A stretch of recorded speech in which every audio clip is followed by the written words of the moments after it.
Okay, today I'm talking about the myths of the Great Wall. My name is Alexander Johnson, and this will be an informative speech. Myths have been known as a function with history. It represents alternate ways to look at facts that are shown to us. The Great Wall itself, being one of the seven wonders, has an interesting history, but can always be sought out by alternative appeals on the myths during the Ming, Qin, and Ying dynasty of its great construction. To start off, I would like to begin with the Metal Soup Great Wall.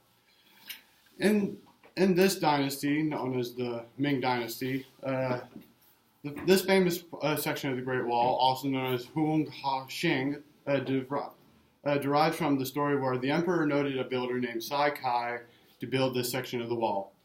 In the last days of its construction, he was beheaded by a superior, saying it was not adequate to be part of this wall. Though later on, when the emperor found out that this was one of the strongest sections of the wall, he celebrated it, calling it the Metal Soup Great Wall, and honoring the builder for his great contributions. It is also said to be that because he was beheaded, the superior was haunted by the ghost of Sai Kai. It's not truly proven, but it shows the importance of mentioning in the speech because it shows an alternative way of looking at the building process of the Great Wall. Jumping from here, let's move on to the next myth, known as the Jiaoyuan Pass. This one derives from also known as the Qin Dynasty. The story of the Jiaoyuan Pass has numerous ideas of the moving of stones to build the Great Wall. They jumped up from the ideas from using ice paths to even goats being smart enough to take a few bricks at a time to where it was needed. Though one of the most profound myths of this pass was when the wall stabilized its own bricks. The builder himself said it was the gusts of wind by the supernatural were so complex that by even moving one stone, it would make the entire wall crumble and fall. It is yet to be told that if it was a supernatural, but even to this day, not a single brick has ever been moved, taken, or replaced. Then finally, we shall move to the last point of these myths, ending in the Qin Dynasty once again, known as the Menjiangu.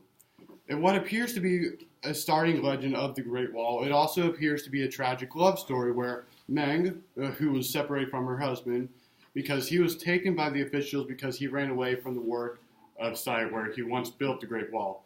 Devoted to be with him, she walked over 100 miles just to his section of the Great Wall. It was soon to be found out that he died due to work casualties. That night, her cries were so powerful, it is said that a 400-kilometer section of this wall collapsed to her bitter wail. The king was frustrated to the news of wanting to put her to treason, but once he saw her, he was awestruck by her beauty. So he begged her to become his new wife. He said, "Only if you honor my husband, make a true memorial service for him, and build a statue of me and him, I will do it." So the king does as she said, but right after it, she swam off into the sea, never to be seen again. As you can see, the statue right here is the statue that still stands today of this lake. Indeed, it is an interesting myth, showing the true beauty in the dedication of woman. Her love for him was emphasized to be powerful for her husband. In conclusion, or to round things up, let's recap on what was brought to the light. The Metal Soup Great Wall, the Menjiangu Pass, and the Jiaoyuan Pass are all great examples of the wall.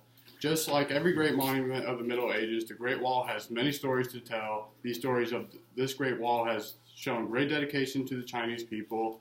Yes, it is meant to split two nations in half, but at the same time, it has shown other people to come together just in the construction.